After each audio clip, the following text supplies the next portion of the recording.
If you want to see a black hole tonight, go outside, look in the direction of Sagittarius. That's where we have the center of the galaxy, and a black hole weighing perhaps 2 to 4 million times the mass of the sun, lurking right at the center of our own backyard.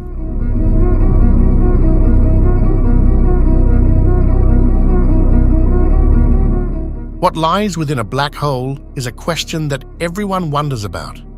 Is it a gateway to another universe, or does it just hide the space dump?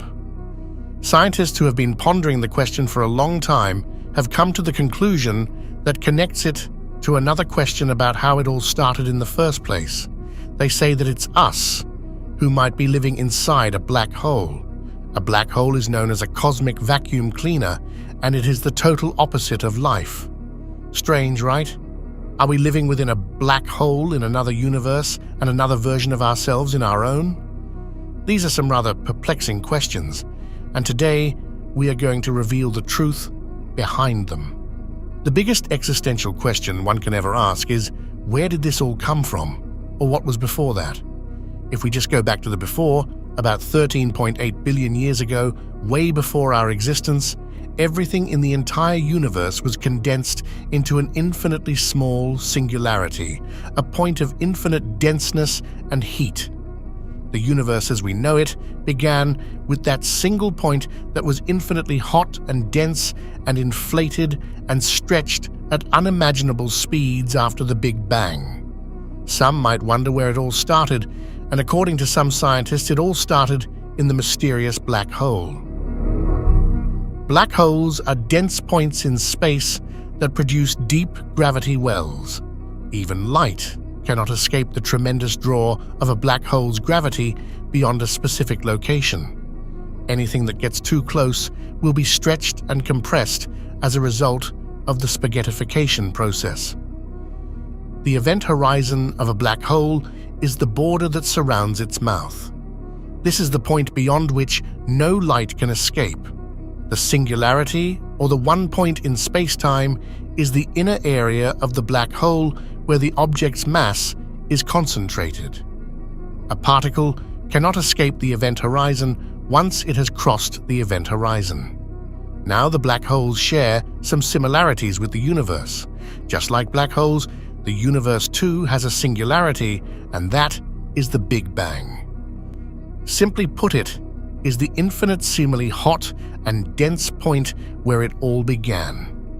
After the Big Bang, space expanded first at unimaginable speeds and then at a more measurable rate, and it is still expanding today.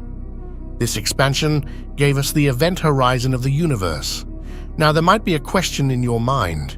This universe is immensely large. How big would be the event horizon of that black hole we are in? Unlike the question, the answer is anything but simple. The event horizon is very close to the actual horizon size of the observable universe. Here is another view. Let's take the singular point where it all began as the seed of this universe. This seed was believed to be almost unbelievably tiny, potentially trillions of times smaller than any particle humans had ever seen. Despite this, it is a particle capable of igniting the development of all other particles, as well as galaxies, solar systems, planets, and even us. But from where did such a seed with this intensity come from? Nicodem Poplawski of the University of New Haven presented the idea that the seed of our universe was created in the ultimate kiln, arguably the most severe setting in all of nature, inside of a black hole.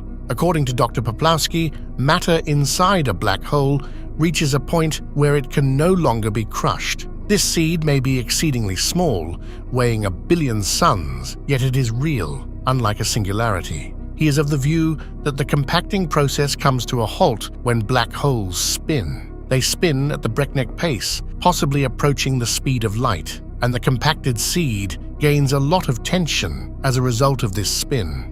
It's twisted and compressed, in addition to being small and heavy. This compression of seed is just like a spring that unsprings with a bang. There is also another idea presented by Stephen Hawking. But before we go any further, it's crucial to note that many theoretical physicists have come to believe that our universe isn't the only one. Instead, we could be part of the multiverse, a vast collection of distinct worlds. According to Hawking, every time a black hole is created in the universe, it could give rise to a baby universe. That universe will only be accessible to an observer that crosses inside that black hole's event horizon. This idea is fascinating.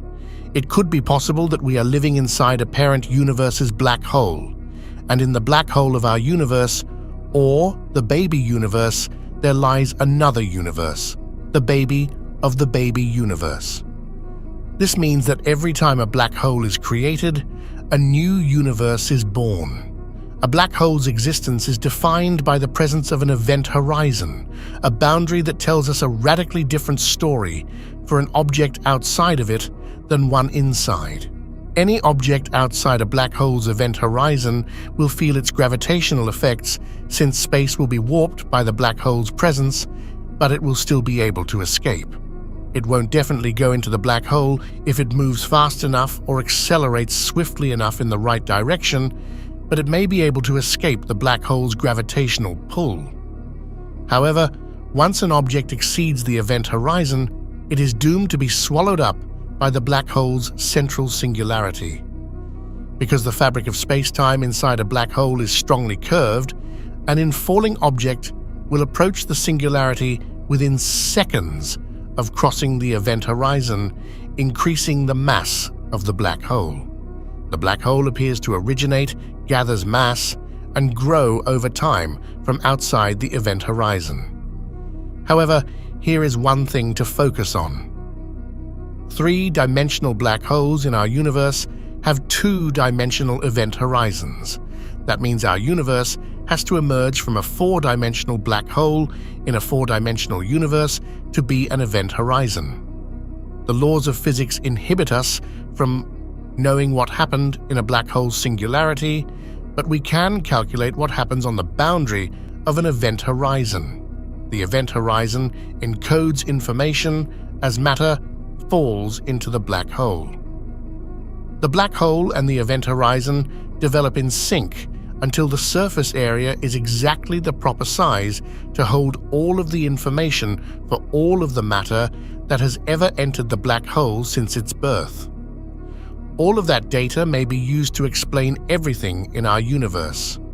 This possibility was first proposed by researchers at the Perimeter Institute at the University of Waterloo in 2014. According to the researchers, there is one problem with the Big Bang. They say the problem is that the Big Bang hypothesis has our relatively comprehensible, uniform, and predictable universe arising from the physics destroying insanity of a singularity. It seems unlikely. Now, if we live in a black hole, our universe must conform to the Schwarzschild equation. It is known that there are approximately 1,011 galaxies in the universe, and there are about 1,012 stars in each galaxy, and the stars are on average 21,030 kilograms. In star systems, most of the mass comes from the stars, as in the solar system.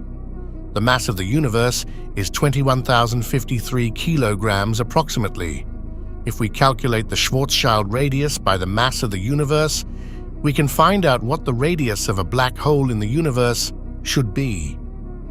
The true radius of the observable universe is 46.5 billion light-years, whereas the result we found is 36 billion light-years.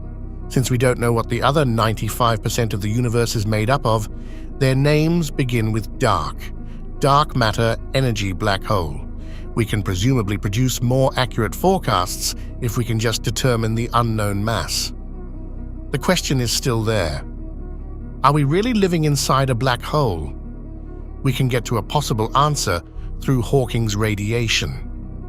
According to Stephen Hawking, the line between a black hole and a white hole blurs if a black hole leaks mass by Hawking radiation in perfect equilibrium with the radiation it absorbs, for instance, from the cosmic microwave background. It's possible that they're the same thing. He said, if you lump all of this together, a very specific construction for white holes to make them look like our universe from within, and Hawking's argument that equates white holes with black holes, then there's a roundabout way to argue we might not be in a black hole. So we might not be in a black hole, but that is not an absolute answer. To prove it further, we really need some more research. Maybe we are living inside a chain of black holes, or maybe not. What do you think about this? Let us know in the comments section below. Remember to like the video and subscribe to the channel for more informative videos.